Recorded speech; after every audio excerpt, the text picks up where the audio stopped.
주기도문 강의 9번째 시간 뜻이 이루어지이다라는 제목으로 하나님 말씀 증거하겠습니다. 오늘은 우리가 아주 중요한 주제인 하나님의 뜻이라는 그런 주제를 한번 생각해 보게 되었습니다. 하나님의 뜻은 우리 신앙생활에 있어 절대적으로 중요한 것이지요. 우리 신앙의 열심보다는 하나님의 뜻으로 대표되는 그 하나님이 주시는 방향성, 열심보다는 방향성이 중요하다라는 것 여러분 잘 알고 계실 겁니다. 우리 주님도 하나님의 뜻이 중요함을 강조하셨지요. 나더러 주여 주여 하는 자마다 다 천국에 들어갈 것이 아니요 다만 하늘에 계신 내 아버지의 뜻대로 행하는 자라야 들어가리라. 뜻대로 행하는 자, 하나님의 뜻이 무엇인지를 아는 것은 중요합니다. 이 하나님의 뜻이라는 것은 우리가 일상을 살아감에 있어서도 자주 여러 선택의 기로에서 자주 대두되는 그러한 주제이기도 하죠.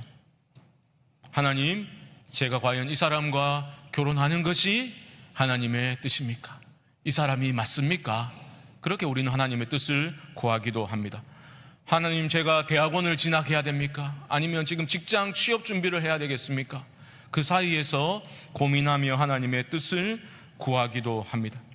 하나님, 지금 쥐고 있는 것을 파는 것이 뜻입니까? 계속 쥐고 있는 게 뜻입니까?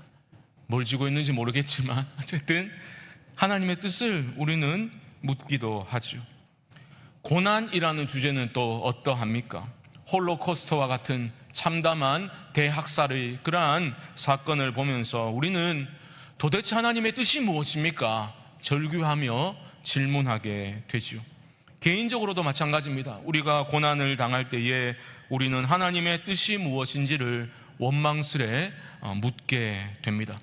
경제적으로 큰 손실을 입거나 아니면 갑자기 내가 중병에 걸리거나 사랑하는 가족을 잃어버리게 되는 감당할 수 없는 그러한 고난을 당할 때에 우리는 도대체 하나님의 뜻이 어디에 있습니까? 라고 질문을 하게 되는 거죠.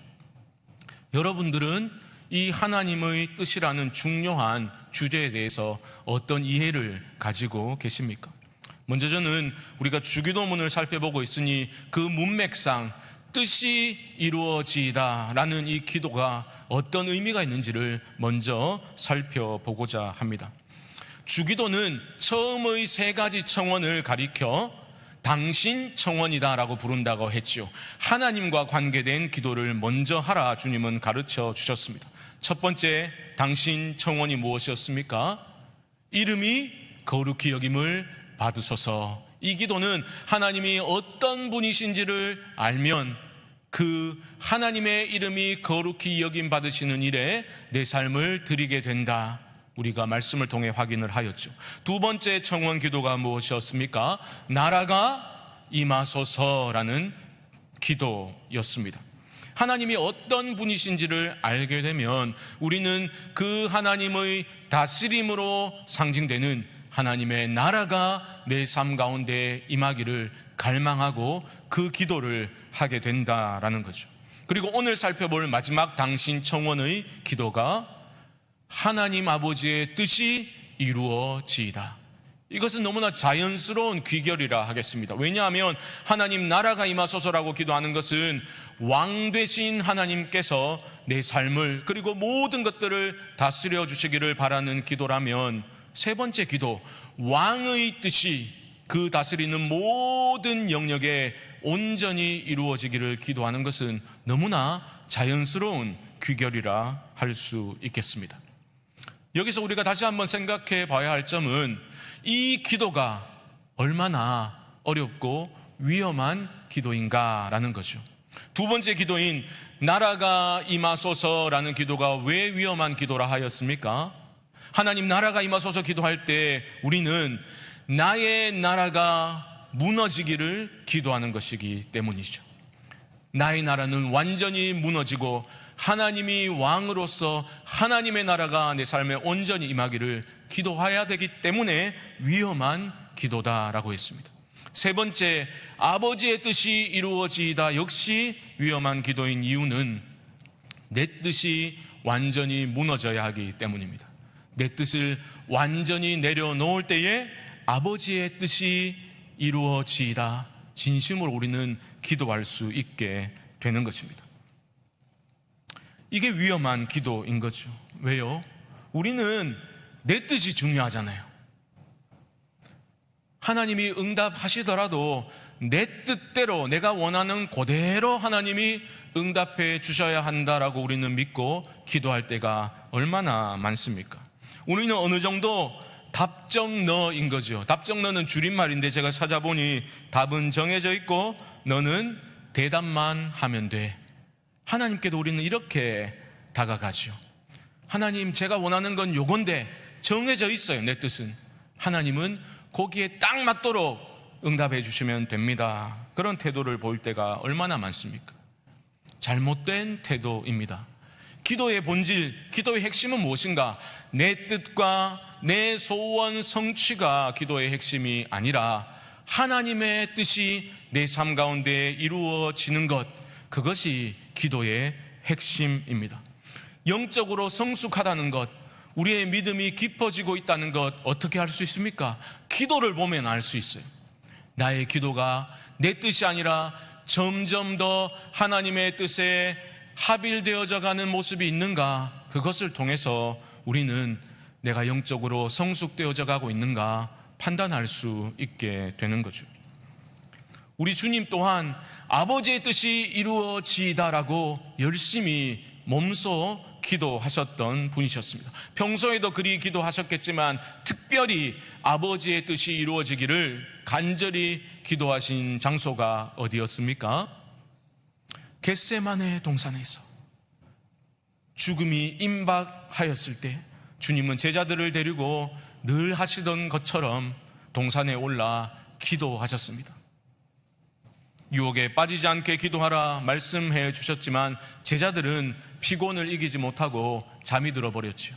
하지만 우리 주님은 그 피곤한 몸으로 집중해서 간절함으로 기도하셨습니다. 얼마나 간절히 기도했던지 누가에 따르면 그 떨어지는 땀방울이 핏방울과 같이 되었다고 간절하게 우리 주님은 기도하셨습니다. 무엇을 그렇게 간절히 기도하셨습니까? 마가복음 14장 36절 말씀 자막이 있습니까? 보십시오. 이르시되 아빠 아버지여, 아버지께는 모든 것이 가능하오니 이 잔을 내게서 옮기시옵소서. 그러나 나의 원대로 마시옵고 아버지의 원대로 하옵소서 하시고 간절히 기도하셨어요. 그 기도의 시작이 무엇이었습니까? 이 잔을 내게서 옮겨 주십시오. 이 잔은 십자가 고난과 죽음의 잔이죠.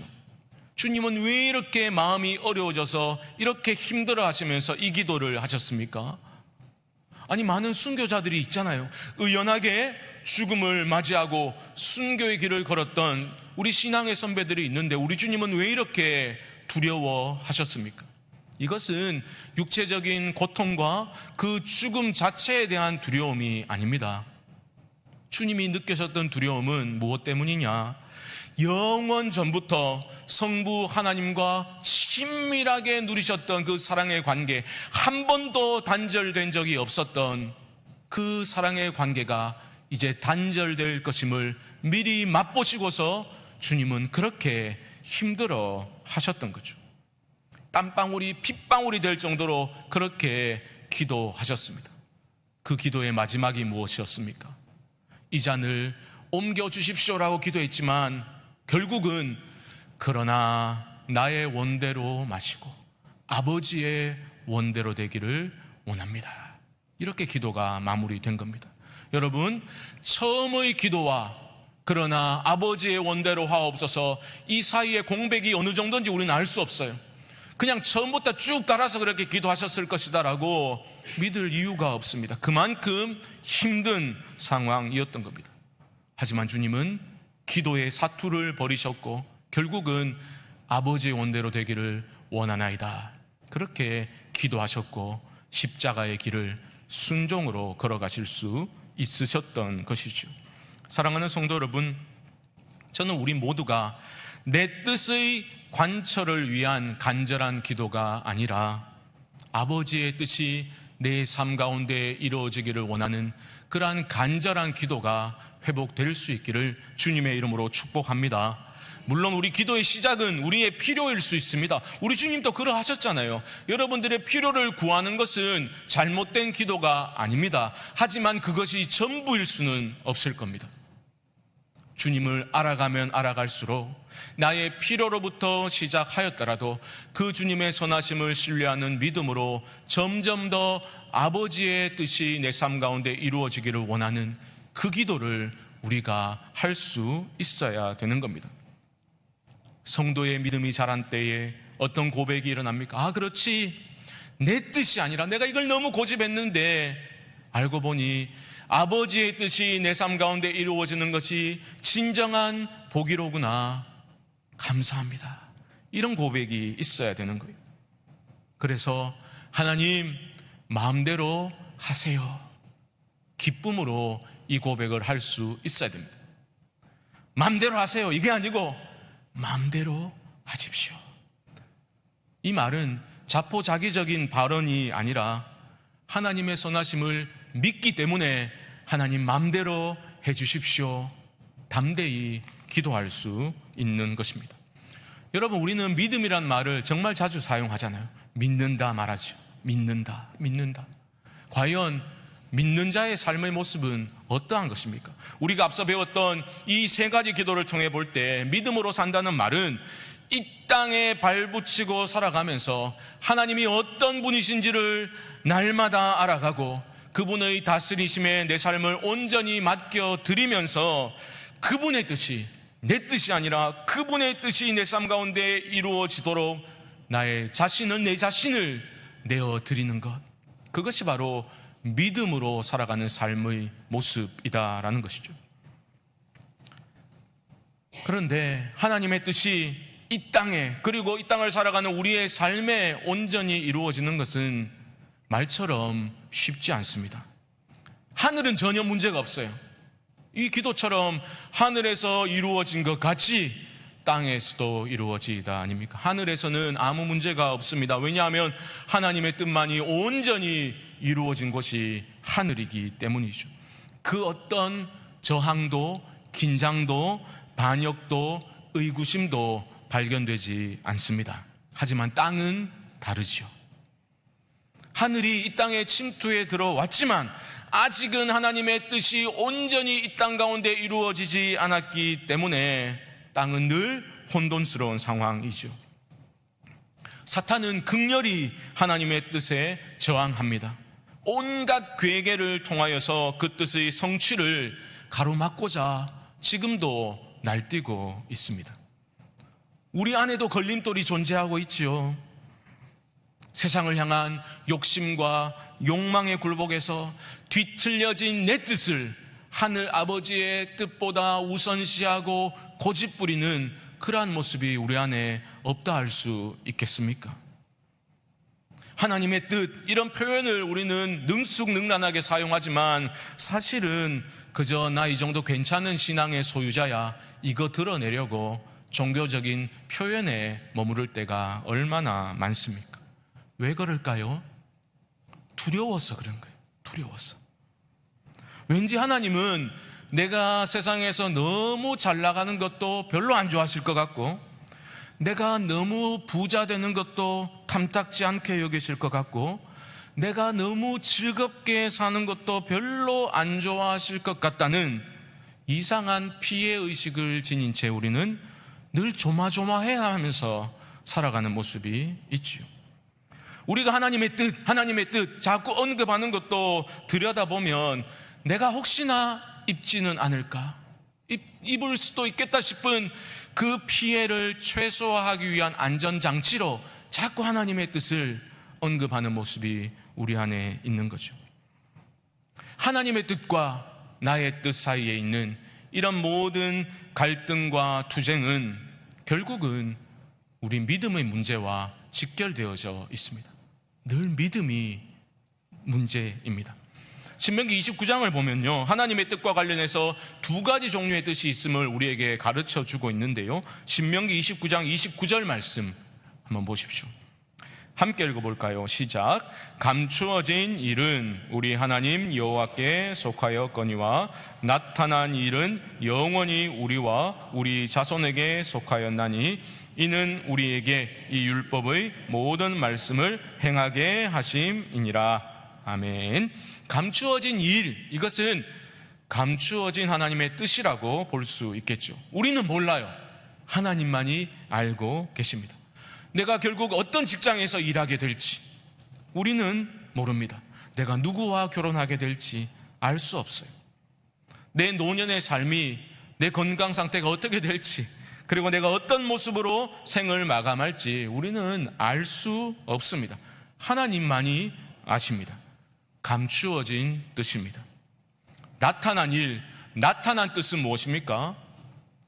성경을 통해서 선명하게 계시해 주신 하나님의 뜻이 바로 나타난 뜻이죠. 이 뜻을 행하라 하나님은 우리에게 말씀하고 계십니다. 내 아버지의 뜻대로 행하는 자라야 천국에 들어가리라 말씀하셨고요, 오직 하나님의 뜻을 행하는 자는 영원히 거하느니라. 계속해서 이 명백히 드러난 하나님의 뜻을 행하라 성경은 강조하고 있습니다. 여러분, 내가 만약에 하나님과 친밀한 사랑과 신뢰의 관계 안에 서 있다면 이 두 가지 뜻에 대해서 이런 태도를 취하게 될 겁니다. 어떤 태도냐? 나는 모르고 하나님만 아시는 감추어진 뜻을 굳이 알아내려고 하지 않을 겁니다. 거기에 대해서는 하나님의 선하심을 신뢰하면서 내 미래를 나는 모르지만 하나님 알고 계시니 하나님의 은혜와 인도하심을 구하며 하루씩 살아가는 모습을 보이게 될 겁니다. 억지로 하려고 하지 않습니다. 그리고 분명히 나타난 뜻에 대해서는 하나님 순종할 수 있는 능력을 주세요 기도하면서 그 뜻을 지켜 행하기 위해서 애쓰는 삶의 모습으로 나타나게 되겠죠. 믿음이 없는 자의 모습은 어떨까요? 정반대입니다. 명백히 드러난 하나님의 뜻에 순종하는 데는 관심이 없어요. 그런데 감추어진 뜻을 알아내는 데는 엄청난 관심과 집요함을 보이게 되죠. 왜 그럴까요? 믿음이 없기 때문입니다. 그리고 하나님의 성품을 오해하고 있기 때문일 가능성이 매우 높지요. 그분의 뜻대로 행하지 않으면 나를 치실까봐 두려워서 그러는 거예요. 이게 혹시 하나님의 뜻이 아니면 어떡하지? 이런 고민을 계속하면서 살아가는 거예요. 믿음이 문제입니다. 여러분, 하나님의 선하심을 믿으셔야 합니다. 여러분이 만약 하나님과 올바른 관계에 서 있다면 여러분 앞에 놓인 것들, 선택지들 중에서 무엇을 선택하셔도 괜찮아요.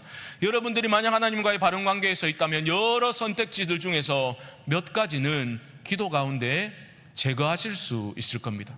이건 내 욕심이구나 드러나게 될 거예요. 그리고 남은 것들에 대해서는 용기 있게 선택하시면 됩니다. 그거 선택 잘못했다고 하나님이 여러분 삶을 결코 망하게 하시지 않습니다. 내가 말씀대로 산다고 결코 망하지 않는다는 믿음으로 살아가는 사람들이 성도입니다. 어려움이 있을 수 있겠죠. 하지만 합력하여 선을 이루시는 그 하나님을 신뢰하면서 주님과 동행하는 삶을 살아가면 그뿐이다라는 배짱으로 살아갈 수 있어야 하는 겁니다. 너무 무책임하게 들립니까? 좀 더 들어보십시오. 저는 여러분들 안에 먼저 회복되어야 될 것은 무엇이냐, 이런 말씀을 드려볼게요. 우리는 자꾸 하나님의 뜻이 무엇입니까? 이걸 자꾸 묻잖아요. 그것을 묻기 전에 나에게는 과연 하나님의 선하심에 대한 믿음이 있는가? 그것을 점검하셔야 돼요. 하나님 뜻이 A입니까? B입니까? 자꾸 이런 거 묻지 말고 나에게 믿음이 있는가? 하나님의 선하심을 믿는 믿음이 있는가? 그것을 점검하셔야 됩니다. 그 믿음이 확실하다면 감추어진 뜻에 대해서는 하나님 마음대로 하십시오. 담대하게 맡겨드리고 주를 의지하며 살아가면 되는 거죠. 그리고 분명히 드러난 뜻에 대해서는 기쁨으로 순종하면 되는 것입니다. 여러분, 이미 드러난 하나님의 뜻에 순종하시기 바랍니다. 하나님의 뜻이 무엇입니까? 하나님만을 사랑하고 여호와 하나님을 경외하고 그 사랑을 힘입어서 다른 지체들을 사랑하고 이웃들을 섬기는 것이 하나님의 뜻입니다. 많은 경우 하나님은 내가 고난을 담당하고 희생하고 낮아지기를 원하십니다. 그게 우리를 향한 하나님의 뜻입니다. 우리 구주의 그 십자가 은혜와 사랑을 깊이 깨닫고서 이 땅을 살아가면서 그런 십자가 사랑을 조금이나마 실천하고자 애쓰는 그러한 모습을 보이는 것, 그것이 우리를 향한 하나님의 뜻입니다. 영혼 구원하여 제자 삼는 것이 하나님의 뜻이고, 생수의 근원이신 하나님께 날마다 나아가서 우리의 영적인 목마름을 그렇게 해결하고서 하나님을 기뻐하고 하나님으로 만족하며 살아가는 것이 우리를 향한 하나님의 뜻입니다. 그리고 감추어진 뜻에 대해서는 여러분 하나님께 맡겨 드리십시오. 믿음의 여정을 걸어가는 우리들을 넘어뜨리는 가장 강력한 적이 무엇인지 아십니까? 모함을 견디지 못하고 자꾸만 확실한 것을 붙잡고자 하는 우리의 마음이 가장 큰 걸림돌일 수 있습니다. 모함을 견디지 못하죠. 왜요? 믿음이 없기 때문입니다. 불안한 거죠. 두려운 거죠. 그래서 자꾸만 내가 내 미래를 통제해야 되겠다는 그 마음이 있기 때문에 불안한 겁니다. 그래서 무엇인가 확실한 것을, 내 인생의 미래의 청사진을 쥐고 살아가야 안심되는 거죠. 믿음이 없는 겁니다. 내 인생의 주인은 내가 아닙니다. 미래의 청사진을 쥐고 살아가야 행복하게 의미 있게 살아갈 수 있는 게 아닙니다. 그런 삶에는 절대 평안이 임할 수 없습니다. 내 삶을 내가 컨트롤할 수 없습니다.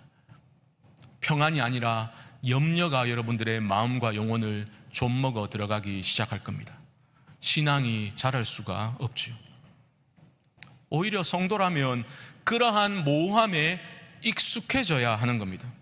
믿음의 조상 아브라함을 보십시오. 하나님의 부르심을 받고 떠날 때에 이렇게 기록되어져 있습니다. 장래의 유업으로 받을 땅에 나아갈새 갈 바를 알지 못하고 나아갔으며. 갈 바를 알지 못하고 나아갔다. 성경은 우리에게 알려주고 있습니다. 이게 믿음이죠. 확실한 지도를 쥐고서 걸어가는 인생길이 아닌 겁니다. 내 인생 어찌 될지 나는 모릅니다. 하지만 하나님은 알고 계십니다. 그거면 충분한 거예요.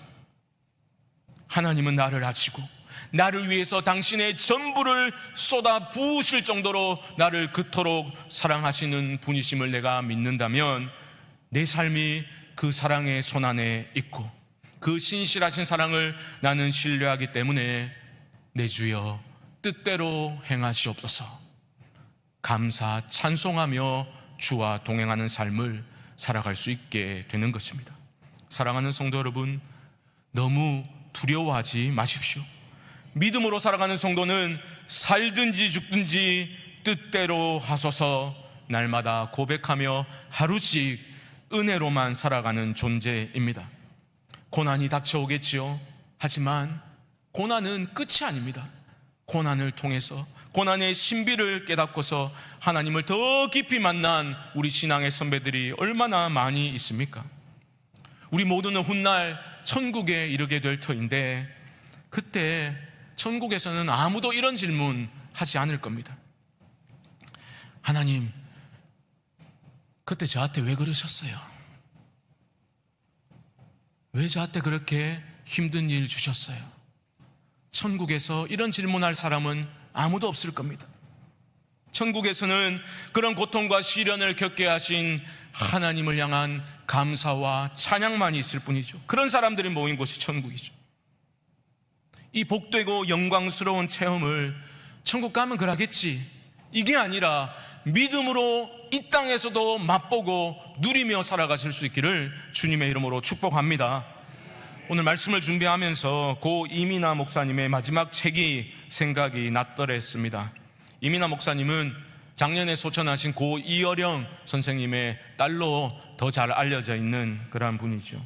마지막 몇 년을 정말 불꽃처럼 주를 위해서 살다 가신 분입니다. 왜 생각이 났나 보니까 그분의 마지막 유작이 되어버린 마지막 책이 제목이 땅에서 하늘처럼입니다.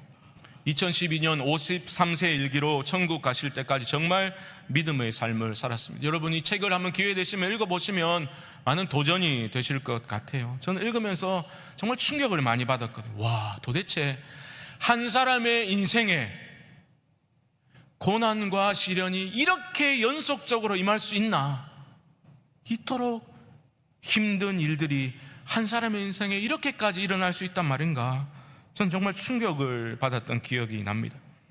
실명의 위기에서 의사도 안 된다 다 포기했을 때 기도해서 기적적으로 나았어요. 그것이 계기가 되어서 철저한 무신론자였던 그 아버지 이어령 선생이 예수님을 영접하게 되는 그런 계기가 되기도 했고, 그때 신문의 기사로도 크게 나기도 했었습니다. 하지만 그 기쁨도 잠시뿐, 사랑하는 아들이 갑작스레 사망하게 되죠. 다 소개하지 못할 정도로 엄청나게 힘든 고통과 시련의 세월을 보내게 됩니다. 본인도 암에 걸렸다가 또 그렇게 회복하다가 다시 또 재발하여서 끝까지 고통으로 그렇게 몸부림치며 살았습니다. 하지만 목사님은 이렇게 고백합니다. 그 고통을 통해서 무한하신 하나님의 사랑을 깊이 체험하게 되었노라고 그렇게 고백합니다.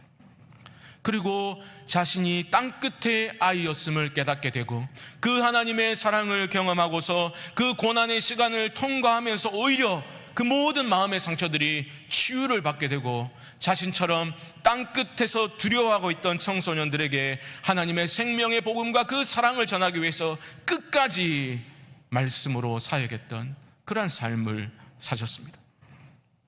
자신의 암 또한 하나님이 고쳐주실 줄 믿고 끝까지 기도했습니다. 희망의 끈을 놓지 않았지만 그것은 이 땅에 좀 더 살고 싶다는 죽음에 대한 두려움과 생의 애착 때문이 아니라 이 땅이 하늘처럼 되는 일에 하나님 나를 사용하실 수만 있다면 그렇게 살고 싶기 때문에 끝까지 기도하며 기도의 끈을 놓지 않았던 그러한 모습을 보게 됩니다.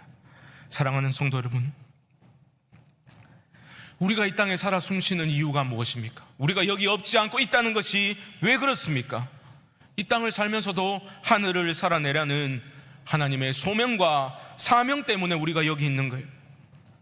성도의 삶의 목적은 나 자신이 아니라 하나님이심을 한시도 잊지 마시기 바랍니다.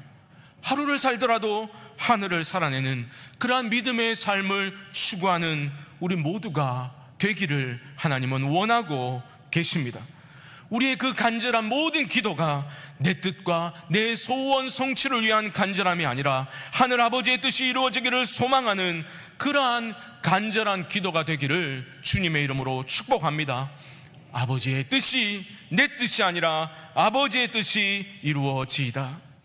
내가 사는 이 땅이 하늘처럼 되는 일에 내 삶을 드리겠습니다.